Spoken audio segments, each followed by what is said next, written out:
அறிவோம் நாளடியார். செல்வம் நிலையாமை. பாடல் 3. யானை எருத்தம் பொலிய குடைநிழற் கீழ் சேனை தலைவராய்ச் சென்றோரும் ஏனை வினை உலப்ப வேறாகி வீழ்வர் தாம் கொண்ட மனையாளை மாற்றார் கொல. இதன் விளக்கம் யாதெனில், யானையின் மீதேறி பிடரிலே அமர்ந்து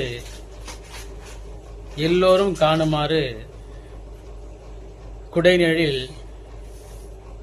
படைகளுக்கெல்லாம் தலைவராக சென்ற அரசர்களும் தீய வினை சேர்கையில் முன்னிருந்த நிலையிலிருந்தும் வேறுபட்டு பகைவர்களும் தம் மனையாளை கவர்ந்து செல்லும் அளவிற்கு வறுமையில் வீழ்வர்